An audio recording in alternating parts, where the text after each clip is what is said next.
Welcome to the pre-first year class by the Board of Colleges. बेटा mathematics के lecture में आज lecture deliver किया जाएगा लेक्चर नंबर 6। एक बात जिसका आपको पता है वो ये कि हर नए लेक्चर देते हुए मैं पिछले सारे लेक्चर्स को थोड़ा सा गो थ्रू करता हूँ, रिवाइज करता हूँ। इसलिए पहले बात करते हैं कि हमने पहले क्या कुछ किया हुआ है इस चैप्टर में, यानी चैप्टर नंबर 3 और नाम है चैप्टर का matrices and determinants. Matrices and determinants के चैप्टर में हमने अभी तक इसकी तकरीबन सारी डेफिनेशन सीख ली। नंबर 1 क्या है? डेफिनेशंस। नंबर 2 मैट्रिसेस को कैसे आपस में प्लस माइनस मल्टीप्लाई डिवाइड करते हैं, यानी इसके ऑपरेशन और कंडीशन भी। कंडीशन फॉर मल्टीप्लिकेशन, मल्टीप्लिकेशन की बजाय हम जनरल सी बात लिख लेते हैं, कंडीशन फॉर ऑपरेशंस। और ऑपरेशन के अंदर एडिशन भी आ गया, सब्ट्रैक्शन भी आ गया, मल्टीप्लिकेशन भी आ गया और डिवीजन भी आ गया। इसके बाद हमने सीखा कि इसको जनरल रिप्रेजेंटेशन कैसे करते हैं। इसके बाद सीखा गया जनरल रिप्रेजेंटेशन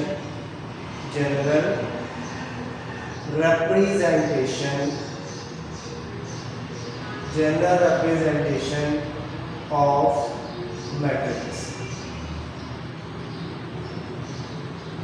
प्लस हमने जो एक्सरसाइज का काम कर लिया हुआ है वो है एक्सरसाइज 3.1। एक्सरसाइज 3.1 का हमने फर्स्ट जो 7 क्वेश्चन हम कर लिए हुए। Question number 1 to 7 has completed. अच्छा, एक बात और जो हमने सीख ली है वो है definition of equal matrices. Definition of equal matrices.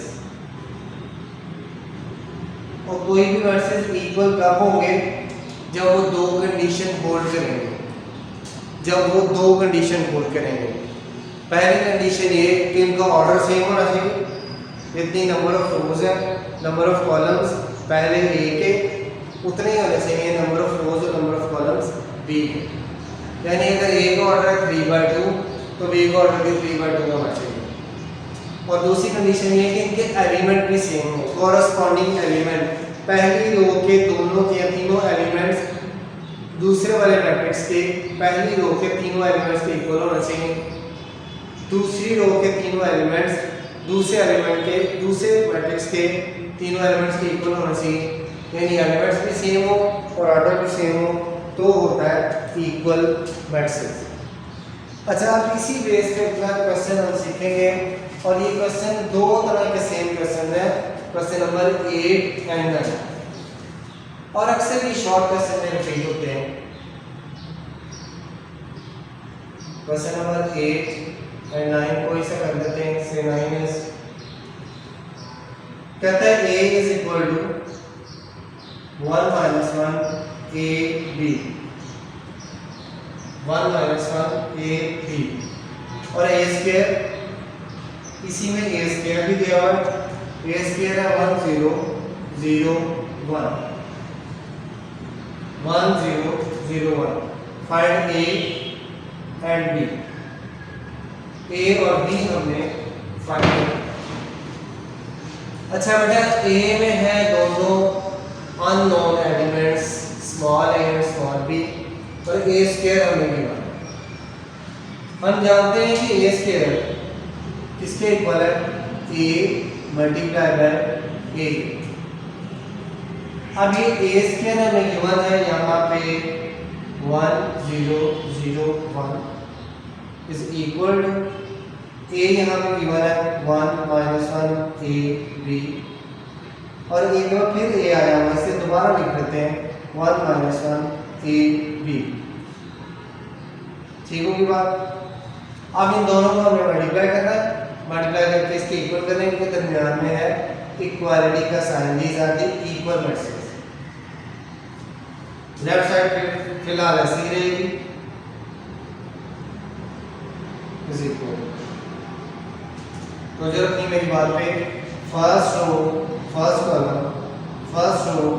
Column पहले नंबर को पहले से मल्टीप्लाई किया 1 into 1 1 प्लस दूसरे नंबर को दूसरे से मल्टीप्लाई किया -a। उसके बाद फर्स्ट रो सेकंड कॉलम पहले नंबर को पहले से मल्टीप्लाई किया -1, दूसरे नंबर को दूसरे से मल्टीप्लाई किया -b। ठीक, मल्टीप्लिकेशन का प्रोसेस मैंने आपको पूरी तफसील के साथ पहले बता दिया हुआ है, दोबारा उसकी तफसील हो रही है। Second row first column first number से a into 1 is a, second number को सेकंड नंबर से प्लस ba। उसके बाद second row second column first number से -a, सेकंड नंबर से प्लस b स्क्वायर। अच्छा, अब ये दो मैट्रिक्स नजर आ रहे हैं आपको, इनके दरमियान है इक्वल का साइन, इनके दरमियान इक्वल का साइन है, इसका मतलब है इनके कॉरस्पॉन्डिंग एलिमेंट्स ऑर्डर तो आपको नजर आ रहा है कि सेम है, इनके कॉरस्पॉन्डिंग एलिमेंट्स भी आपस में सेम है। रीजन लिख के फिर एलिमेंट्स को इक्वल करते हैं। As matrices are equal, so first element first के इक्वल यानी 1 is equal to 1 minus a, second element second के इक्वल यानी 0 is equal to -1 minus b। Second row शुरू करेंगे, सेकंड रो का first element 0 is equal to a plus b a, second row का second element 1 is equal to -a plus b square. अब चूंकि हमने a और b की value find करनी है तो हमारे लिए बहुत आसान है यूज करना ये पहली इक्वेशन, यहाँ से ये वाली दूसरी equation. as 1 is equal to 1 minus a, so a को हम लेफ्ट साइड पे ले जाते हैं,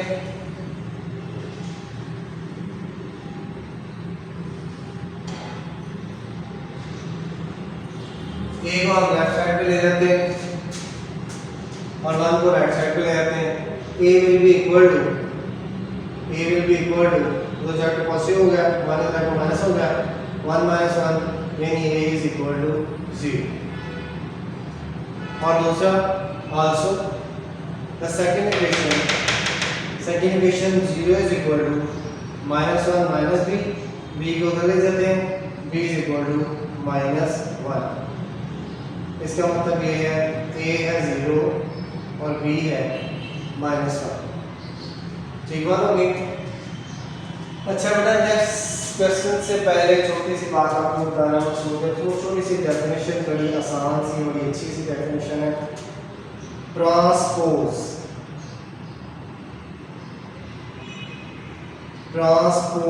इसको ट्रांसपोज पढ़ना है, इसको ट्रांसपोर्ट नहीं पढ़ना। Transpose of matrix,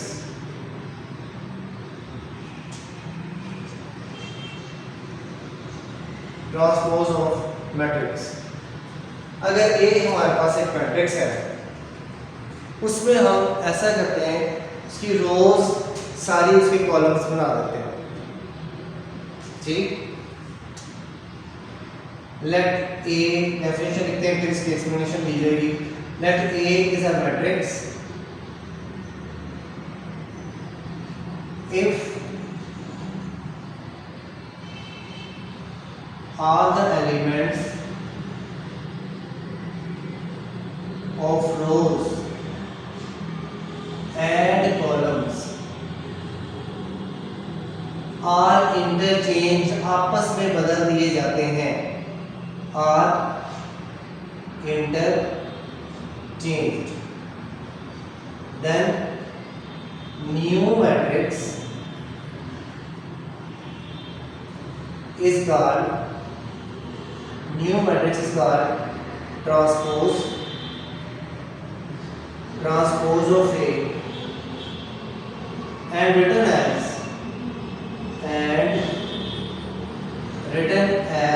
A transpose, इसको ए रेज़ पावर टी नहीं पढ़ना, ये जबरा नहीं है, ये मैट्रिक्स ए टी यानी A transpose, A transpose. Example से बात की ज़्यादा समझ आएगी, इसके एक एग्जाम्पल भी देखते हैं। फर्स्ट करें एक मैट्रिक्स है A, for example A is equal to -1 11 0 2 7 10 और 9। रो 1 है -1 11, रो 2 है 0 2, रो 3 है 7 9। ए ट्रांसपोज, हम रोज को कॉलम्स बना देते हैं तो ऑटोमेटिकली कॉलम्स भी रोज बन जाएंगे। यानी फर्स्ट रो है -1 11 बनाते हैं, -1 11 फर्स्ट कॉलम, फिर 0 2, फिर 7 9। ठीक होगी बात? -1 11 फर्स्ट रो थी -1 11, फर्स्ट कॉलम बना दिया -1 11, सेकंड रो थी 0 2, सेकंड कॉलम बना दिया 0 2, थर्ड रो थी 7 9, थर्ड कॉलम बना दिया 7 9। एक और बात जिस पे आपने गौर किया, मैंने आपको पहले भी 2 दफा बताई, इंटरचेंज्ड, यानी आपस में बदल दिए जाए, यानी या रोज को कॉलम्स बना दें तब भी ट्रांसपोज आ जाएगा, या कॉलम्स को रोज बना दें तब भी ट्रांसपोज आ जाएगा। अब हम गौर करते हैं कि कैसे कॉलम्स रो करेंगे। कॉलम में पहला -1 0 7, पहली रो देखें -1 0 7, कॉलम में दूसरा 11 2 9, दूसरी रो देखें 11 2 9। इस तरह से बन गया ट्रांसपोज। इसको हरगिज़ ट्रांसपोर्ट नहीं पढ़ना, ये ट्रांसपोज है। अच्छा, अब इसकी मदद से करते हैं क्वेश्चन नंबर 10। क्वेश्चन नंबर 10 में कहता है a is equal to, if a is equal to 1 -1 2 0 3 1। मैंने आपको पहले भी बताया मैथमेटिक्स आपका बुक के बगैर नहीं होगा, इसलिए आप सबके पास बुक्स होनी चाहिए, लेक्चर सुनते हुए बुक्स आपकी ओपन होनी चाहिए। Number b is 2 3 0 1 2 -1। कहते हैं show that a plus b whole transpose is equal to a transpose plus b transpose। a plus b whole transpose is equal to a transpose plus b transpose। अच्छा जी, solution शुरू करते हैं। Left hand side है हमारे पास, आसान तरीके से करवाऊंगा, थोड़ा ज़्यादा एक्सप्लेनेशन होगा। लेफ्ट हैंड साइड है हमारे पास a plus B whole transpose. पहले हम इसमें फाइंड कर लेते हैं a प्लस बी, उसके बाद उसका ट्रांसपोज ले लेंगे a प्लस बी। अब अगर आपको जो रख रहे हैं तमाम वैल्यूज को देख रहे हैं तो आपके सामने a भी लिखा हुआ है, आपके सामने b भी लिखा हुआ है। दोबारा a और b को लिखने की जरूरत नहीं, हम इसे ऐड कर लेते हैं। और ऐड करने का मेथड मैंने आपको बताया कि कॉरस्पॉन्डिंग एलिमेंट्स में कॉरस्पॉन्डिंग एलिमेंट्स आपस में ऐड होंगे। ठीक, it means 1 + 2 is 3, -1 + 3 is +2, 2 + 0 is 2, 0 + 1 is 1, 3 + 2 is 5, 1 - 1 is 0। ये है a प्लस b। पहुंच गए सारे a प्लस b। उसके बाद है a प्लस b ट्रांसपोज।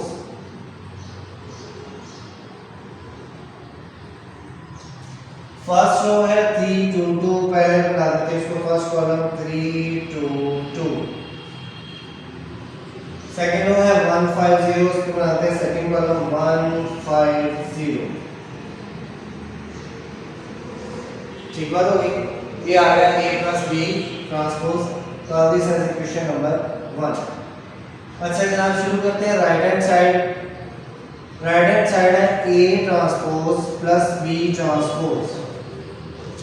अगर आप थोड़ा सा दिमाग ताज़ा रखते हैं और वैल्यूज आपके सामने हैं तो इनको आप देखें तो ए ट्रांसपोज ये ए है 1 माइनस 1 2 0 3 1।